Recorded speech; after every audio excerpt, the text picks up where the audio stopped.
all right today? Doing great. How are you? Good, good. Once you get settled, we'll go ahead and get started. Just inhaled a turkey sandwich, so That's why I said get settled, right? that's right.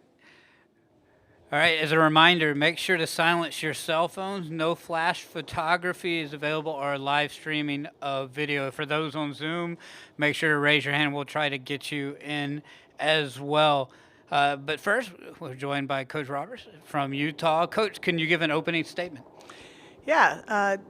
Thank you all for being here, and what a great city Greenville is, and we got in yesterday evening and have enjoyed the day here. Just a beautiful city, and we're grateful to be here. And we know that if you've made it this far, that you're really good. And so we feel that way about our team, and we know we play LSU.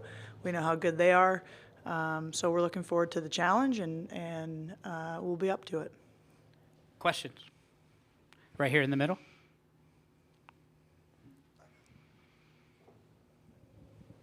Chris from the New York Times.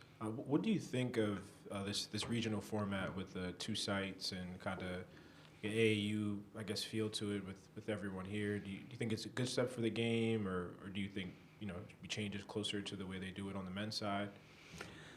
I mean, I'm about 18 hours into it, so I don't know too much of how it's going to play out. But I think conceptually it's great, and I think it our sport is growing, and there's some momentum there, and I appreciate that in women's basketball and the leadership that they're always trying to find ways to be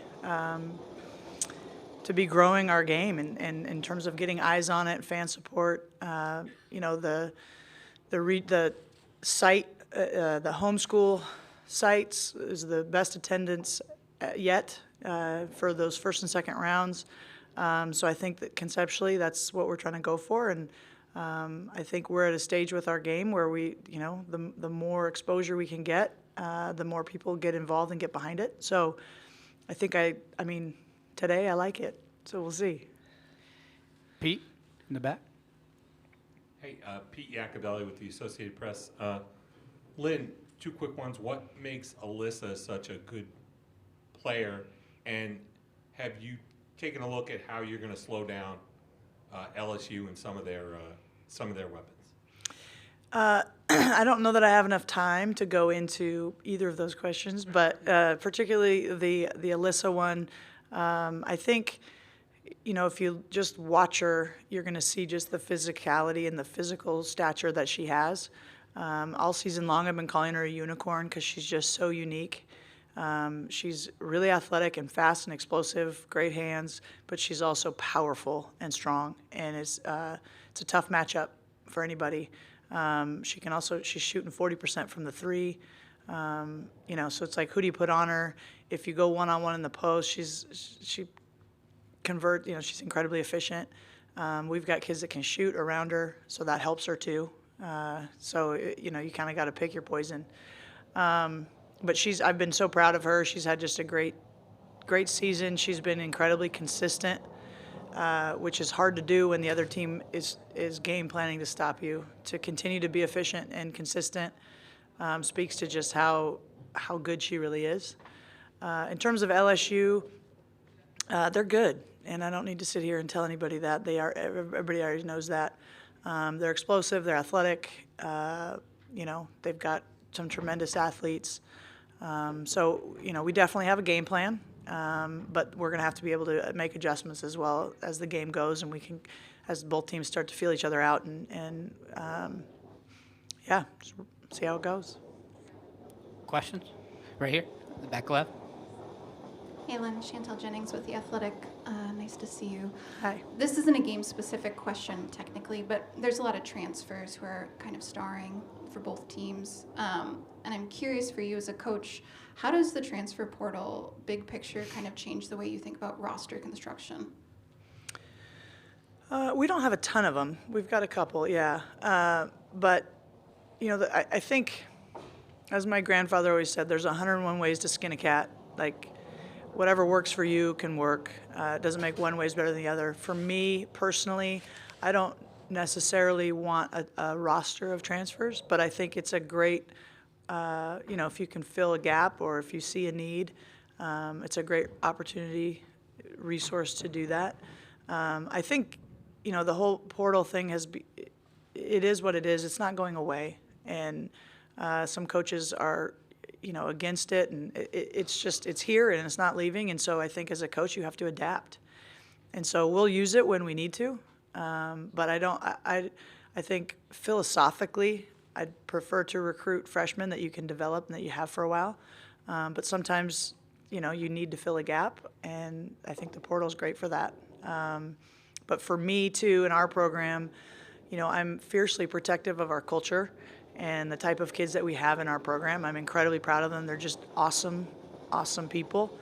And, with transfer recruiting, I've said this before, but it's kind of like a microwave because it happens so fast. You recruit a high school kid and you know them since they were in ninth grade, and you know their mom and their dad and their Uncle Jimmy and their trainer and all that stuff. And the transfer portal could be 2 weeks. And so there's some risk in that for me with culture, but we've been selective even in that, and it's worked out. All right, we have a question from Zoom. Gabriella, go ahead. Gabriella Lewis, the next. Coach, obviously y'all are such an offensive, productive team, and LSU's defense has looked really good recently. How do you disrupt those defensive structures and schemes to kind of overcome what they've got there? Well, our team is not built on one-on-one play, and it hasn't been. We're the sum of the parts kind of offense, and so we're top 5 in the country in assists for a reason. So if we get into a one-on-one game, we're going to lose badly. So we've got to move the ball, move players, make them defend. But they're more athletic than we are. So that's not a race we want to get into. We got to try to be a little smarter with it. Right here on the second row. Yeah, Coach, M.A. Vopel, ESPN.com. If I could follow up on that, and I have one other question. LSU's also, you guys in LSU are top 5 in the country in offense. And I just wonder if you could talk about I would say, enjoyable style of play. The three-pointers you guys hit, I know they're a little different. They don't hit as many three-pointers, but it could be still a fairly up-tempo offensive game. And in terms of what fans enjoy watching, what your thoughts are on that? Yeah, I I have a feeling it'll be a track meet of sorts. We like to play with tempo. It makes us go. They play with tempo. You turn it over, they get a defensive rebound, they're gone. So it is fun. It's a fun style to watch. I think scoring is fun to watch. I don't want to watch them do too much of it. But I have a feeling both teams are going to, push the pedal on that and play to our strengths. They got to beat us. We got to try to beat them. It'll be a battle of attrition in that regard. And my second question is just on the Pac-12. We've really been talking, I feel like the last decade or so, on the growth of the conference. Mm-hmm. And you guys, UCLA, Colorado here, Stanford isn't in the Sweet 16. Just how that growth has come and how Utah's been a big part of that. Yeah, I'll stand by the statement that I think it's the best conference in the country for women's basketball. Since 2013, we've had 6 different teams make the Final Four. No other conference comes close to that. And that just speaks to the parity, the coaching, the talent. I think administrations in our conference, too, in the last 10 years have put resources towards it. And even though Stanford is not here, in the Sweet 16, they're still the standard. And Tara and her staff, they've done such a tremendous job, not only of being the standard and being the team that you measure yourself against, but also Tara's just a tremendous advocate for all of us, the other 11 of us. She wants to kick your tail when she plays you, but she wants our conference to be elite. And I think all those combinations have led to that. And I think our rise in this is similar to Colorado, and Washington State won the conference tournament. Just everybody's good. And the last thing I'll say on the league is, our winning percentage as a conference in the NCAA tournament is like 73% in the last 10 years. And why is that? I think it's because our league prepares you for it. Every weekend you're playing a top 20 team. Every weekend you're playing an NCAA tournament type of game plan and scout and coach. So I think I stand by it. I think it's the best league in women's basketball. Here on the right. Hey, Lynn, Kareem Copeland, Washington Post. Hi. I want to ask about Angel Reese. When you go through your scouts, she's put up a lot of big numbers, but when you're doing your research, what stands out the most to you? What catches your eye when you've got your coach's hat on? You guys know the stats. Obviously her rebounding is elite. The amount of time she gets her own misses and, keeps going back up. She just kind of pogo sticks. She's a tough guard. I think she's, I've been impressed with her tenaciousness. She's tenacious, mentally and physically. And so, she's the type of player where you can't just say, all right, you've got her, get it done. It's got to be a collective team effort. And, but, they're not a one-trick pony either. They got other people. So that's why they're here, and that's why they're good. Mel? I'm Mel Greenberg. I'll use the Pac-12 in a little different way. Okay. Way back there in the fall, we were there at Media Day in San Francisco. And as you say, there's so much talented coaches there and all. Was this the sky the limit vision, or it came into being as you started making your way and beating some of your conference rivals and starting to make yourself known nationally? Like, did I see this coming? Yeah, I did see it coming. I did. I think, I think we were picked 5th in our league. Tara gave us the other first place vote because she couldn't vote for herself. So maybe she saw it coming too. But I knew coming into the season with how our, coming off of last year's NCAA tournament run, conference tournament run, and we started 2 freshmen and 2 sophomores last year. We were young, but they got some really good experience, and there's no greater teacher than that. And so I knew I'm not one to, pound the table and beat my chest and, hey, look at us. We're just going to keep grinding and chopping wood. So yeah, I did think this was possible, 100%. Pete, in the back. Lynn, I guess this is going to tag a little bit off that last question, but you mentioned early in your remarks that when you get to this point, you're really good. Do you think your team has gotten enough credit for being really good this season? I don't care. I don't.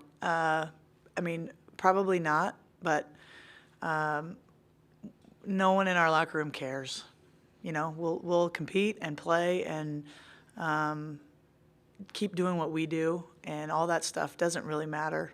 And I respect and my players for having that mentality too. They really don't care, and that makes it easy for me to not care too.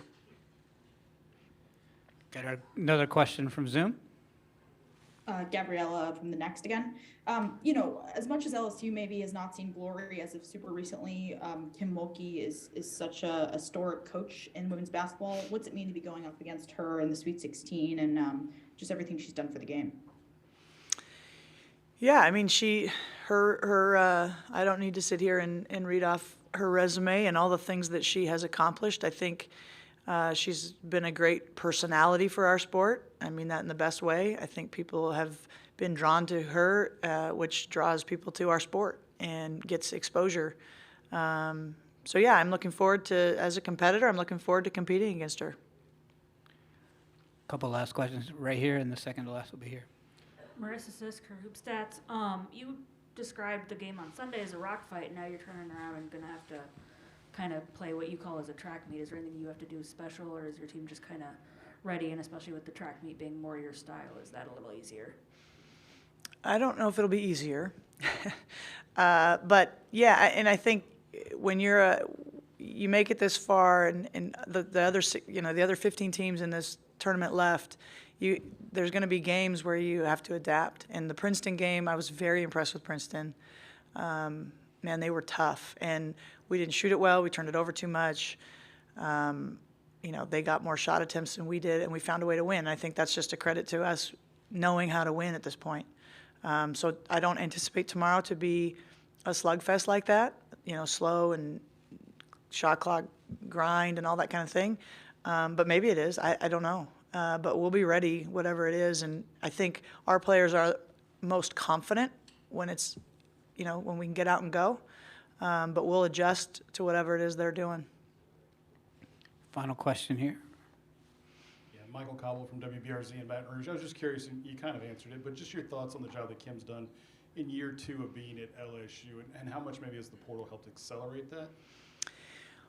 Well, I got to be honest with you. Being in the Pac-12, I'm not super tracking with all of the, how they built it. I know she's a great recruiter, and I know they have a lot of transfers on their team, and she's done a tremendous job. But saying more than I don't know the ins and outs of how she got it going, but clearly she has, right? She's got it going, and they've got tremendous talent and speed and athleticism, and they're playing with a lot of swagger and confidence. So, hats off to her for that. Thank you for your time, Coach. All right, thank you all. Appreciate it. Thank you.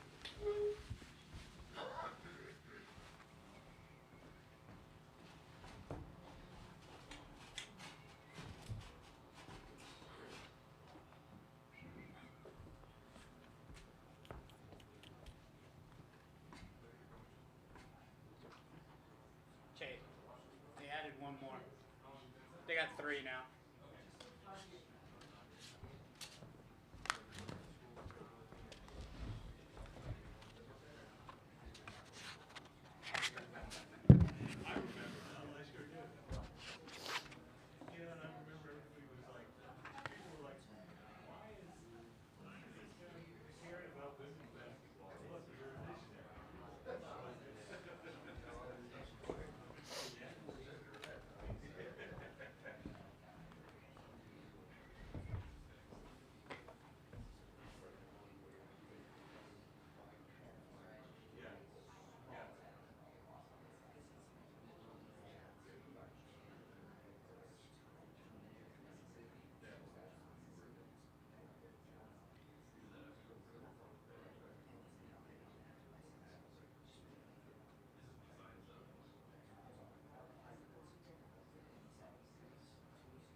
As a reminder, the open locker room media availability for Utah will run from 2:45 to 3:15. Just a few minutes, we'll have our Utah student athletes on stage with us here for the press conference.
As a reminder, the Utah student athletes will be here momentarily if you want to start making your way into the area. Be around coming shortly.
How are you all?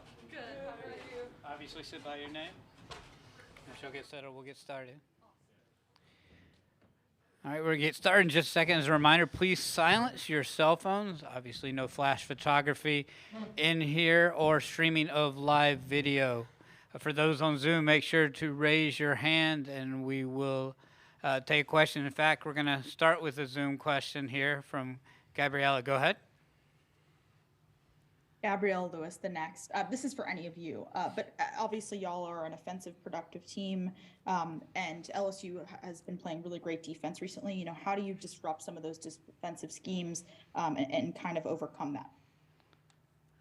I think just sticking to our identity. We know that when we move the ball, we get good shots. I think we're hard to guard inside and out, and we take what the defense gives. So just being confident, being us, will pay off.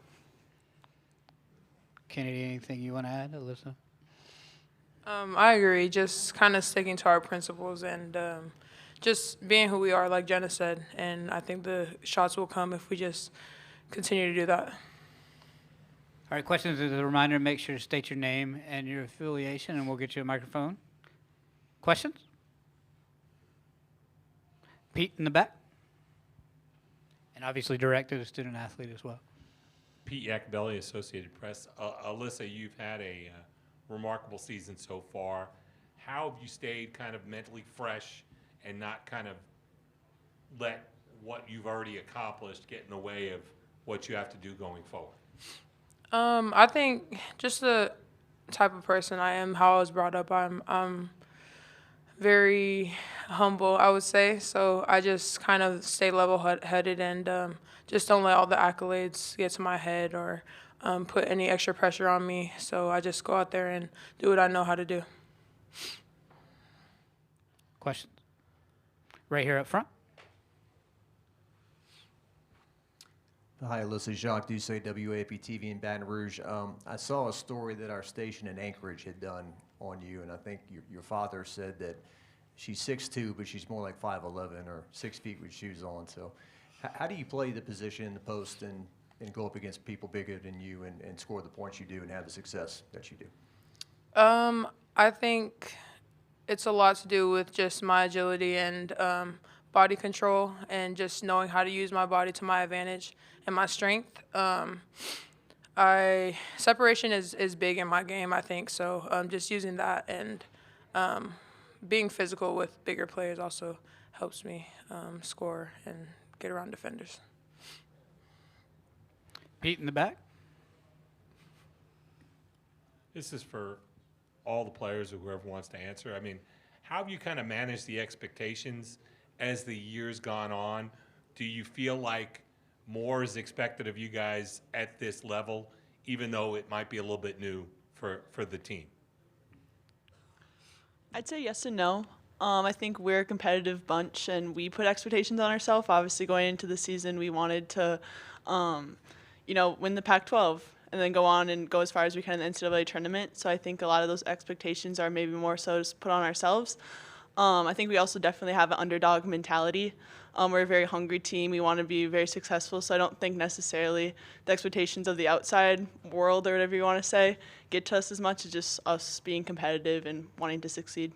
Going down the line, Kennedy, anything you want to add? Yeah, I think we just had a goal set out starting in the summer last year to make it to the Sweet 16, and now that we've made it, we're not at all satisfied with it. Like Jenna said, we're a really competitive bunch of girls, and we're not satisfied, and we want to make it as far as we can, and we believe we can make a deep run.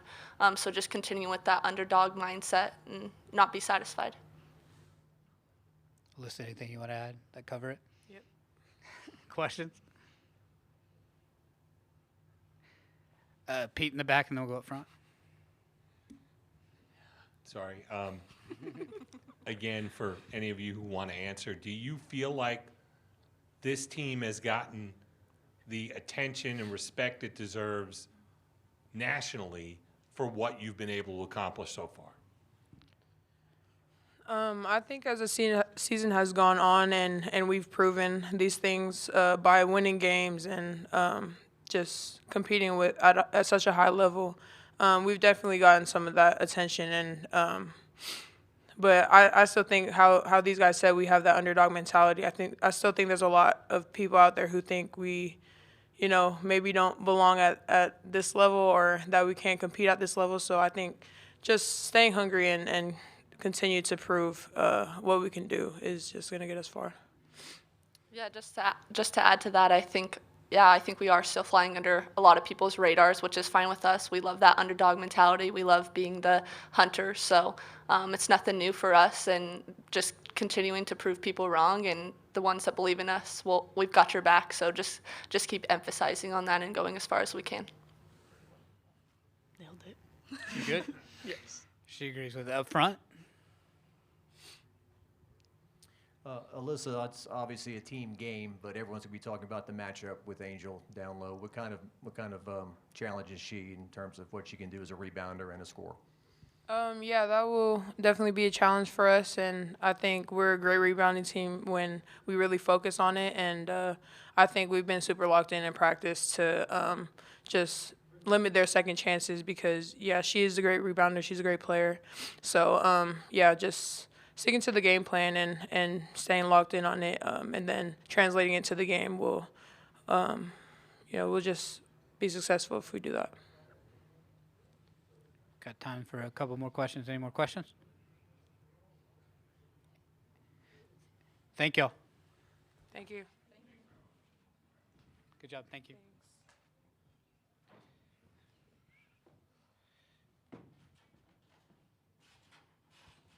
Thank you.